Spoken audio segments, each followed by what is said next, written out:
الرحمن علم القرآن خلق الإنسان علمه البيان الشمس والقمر بحسبان والنجم والشجر يسجدان والسماء رفعها ووضع الميزان ألا تطغوا في الميزان وأقيموا الوزن بالقسط ولا تخسروا الميزان والأرض وضعها للأنام فيها فاكهة والنخل ذات الأكمام والحب ذو العصف والريحان فبأي آلاء ربكما تكذبان خلق الإنسان من صلصال كالفخار وخلق الجان من مارج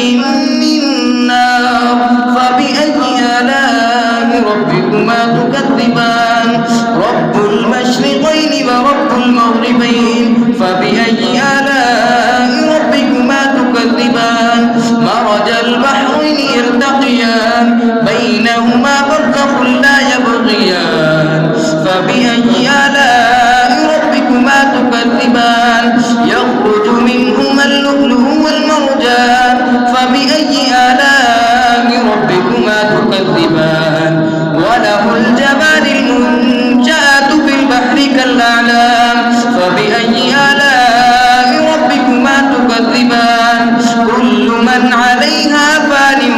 ويبقى وجه ربك ذو الجلال والإكرام فبأي آلاء ربكما تكذبان يسأله من في السماوات والأرض كل يوم هو في شأن فبأي آلاء ربكما تكذبان سنفرغ لكم أيها الثقلان فبأي آلاء ربكما تكذبان يا معشر الجن والإنس إن استطعتم أن تنفذوا من أقطار السماوات والأرض فانفذوا لا تنفذون إلا بسلطان فبأي آلاء ربكما تكذبان يرسل عليكما شواظ من نار ونحاس فلا تنتصران فبأي آلاء ربكما تكذبان فإذا انشقت السماء فكانت وردة كالدهان فبأي آلاء ربكما تكذبان فيومئذ لا يسأل عن ذنبه إنس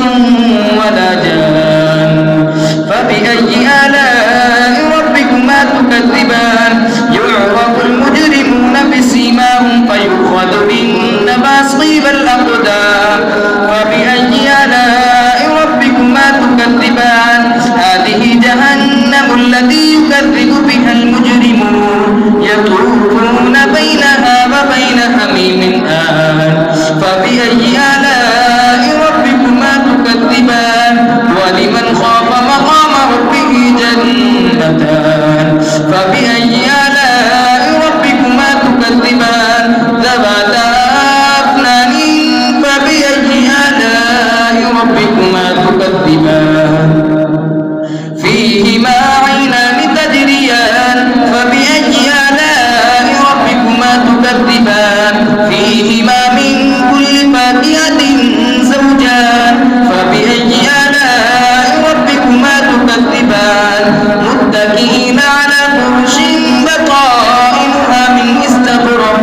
وجنى الجنتين دان فبأي آلاء ربكما تكذبان